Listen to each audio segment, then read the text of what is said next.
Lundi 2 juin 2025, sur qui la fin des temps est arrivée. Chaque jour nous apporte de nouvelles opportunités ou de nouveaux défis. Mais quel que soit ce que cette journée sera ou ce qu'elle a été, nous pouvons vous assurer que Dieu est présent et qu'il veille sur nous. C'est pour cela que nous vous accueillons avec la joie que Dieu met dans nos cœurs, dans l'aventure dans la parole, pour partager cette séquence avec vous. Notre communauté s'agrandit et c'est grâce à vous. Soyez vous aussi actifs avec nous pour répandre le message et vous pouvez le faire en likant. Nous vous invitons à partager le lien avec vos contacts. Si c'est la première fois que vous nous écoutez, nous vous invitons à vous abonner pour recevoir les notifications chaque jour. Et pour un confort d'écoute en continu, nous vous proposons une playlist chaque semaine. Le texte à mémoriser que nous vous invitons à dire avec nous se trouve dans 1 Corinthiens chapitre 10, les versets 11 et 12. Or, tout cela leur est arrivé à titre d'exemple et a été écrit pour nous avertir, nous sur qui la fin des temps est arrivée. Ainsi donc, que celui qui pense être debout prenne garde de tomber.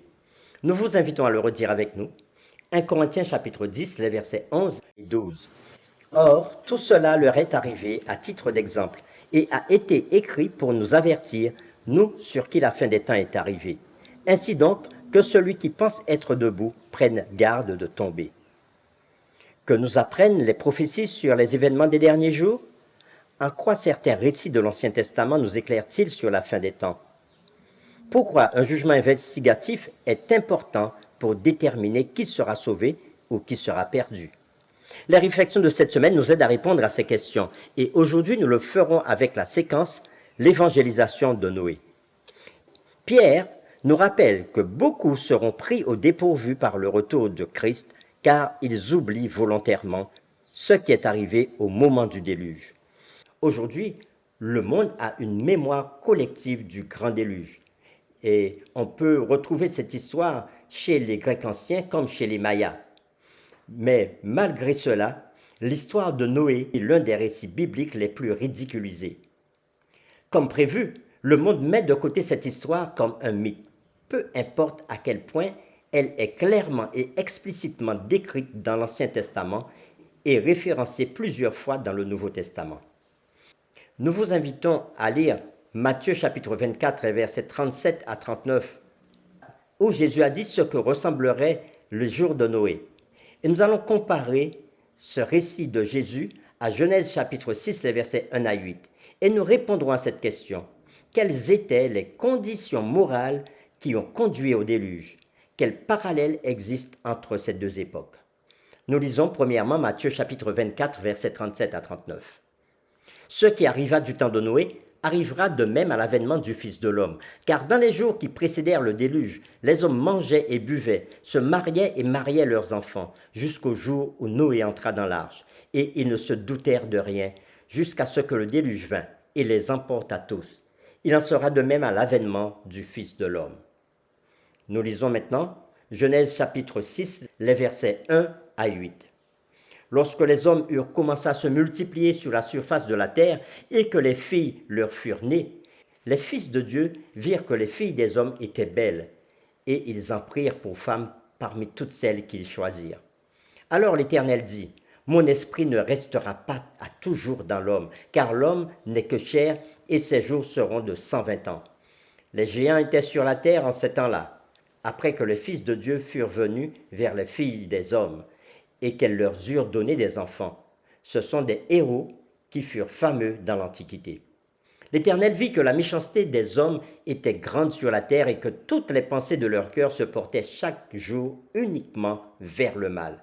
L'Éternel se repentit d'avoir fait l'homme sur la terre et il fut affligé en son cœur. Et l'Éternel dit, « J'exterminerai de la face de la terre l'homme que j'ai créé, depuis l'homme jusqu'au bétail, aux reptiles, aux oiseaux du ciel, car je me repens de les avoir faits. » Mais Noé trouva grâce aux yeux de l'Éternel. Après avoir lu ces deux textes que nous avons comparés, Matthieu chapitre 24, versets 37 à 39, où Jésus parlait de la situation mondiale au jour de Noé, et après avoir lu aussi Genèse chapitre 6, versets 1 à 8, nous répondons à cette question. Quelles étaient les conditions morales qui ont conduit au déluge et quel parallèle existe entre ces deux époques? Il y a une autre leçon importante pour le reste du peuple de Dieu des derniers jours qui émerge d'une étude attentive. Hébreux chapitre 11 verset 7 nous dit que Noé construisit une arche pour sauver sa famille. Il condamna le monde et devint héritier de la justice qui s'obtient par la foi. Imaginez-vous prêcher pendant plus d'un siècle avec pour seul résultat votre propre famille dans l'arche. Si Noé avait été un évangéliste moderne, nous pourrions être tentés de le considérer comme un échec. Des décennies de prédication sans aucun résultat tangible. Heureusement, à l'heure actuelle, de nombreuses parties du monde sont très réceptives au message des trois anges. L'évangélisation, la prédication de notre message unique, se révèle incroyablement efficace dans de nombreux endroits et beaucoup viennent à connaître le Seigneur. Nous n'avons pas encore atteint le point où il n'y a aucun résultat, bien que nous ayons été informés que le moment viendra où le temps de grâce prendra fin et la porte de la miséricorde sera fermée. Cette simple et courte phrase de l'auteur Ellen G. White dans le livre Tragédie des siècles, page 428, qui est la suivante. Celles qui étaient prêtes entrèrent avec lui dans la salle des noces et la porte fut fermée. Nous conduit à travers le ministère final du Sauveur jusqu'au moment où la grande œuvre du salut de l'homme sera consommée. Fin de citation. D'ici là, nous avons un travail à faire en tant que croyants et en tant que chrétiens.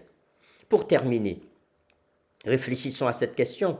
Comment pouvons-nous apprendre à ne pas nous décourager si nos efforts évangéliques personnels ne semblent pas porter beaucoup de fruits pour le moment? Pourquoi devons-nous continuer nos efforts? Et voyons ce qui est dit dans Jean chapitre 4, verset 37. « Car en ceci, ce qu'on dit est vrai. Autre est celui qui sème et autre celui qui moissonne. » Que ce texte nous serve de base de méditation. Nous vous invitons à prier avec nous. Oui Seigneur, tu nous invites à répandre ton message et de dire aux hommes de cette terre que la fin des temps est arrivée, que Jésus reviendra bientôt. Mais beaucoup n'acceptent pas ta parole. Aide chaque croyant à ne pas se décourager, mais à continuer à donner le message que tu leur as confié pour le monde dans ces derniers jours. Merci de fortifier chaque croyant par l'Esprit Saint pour être actif pour toi. Nous t'avons prié au nom de Jésus. Amen.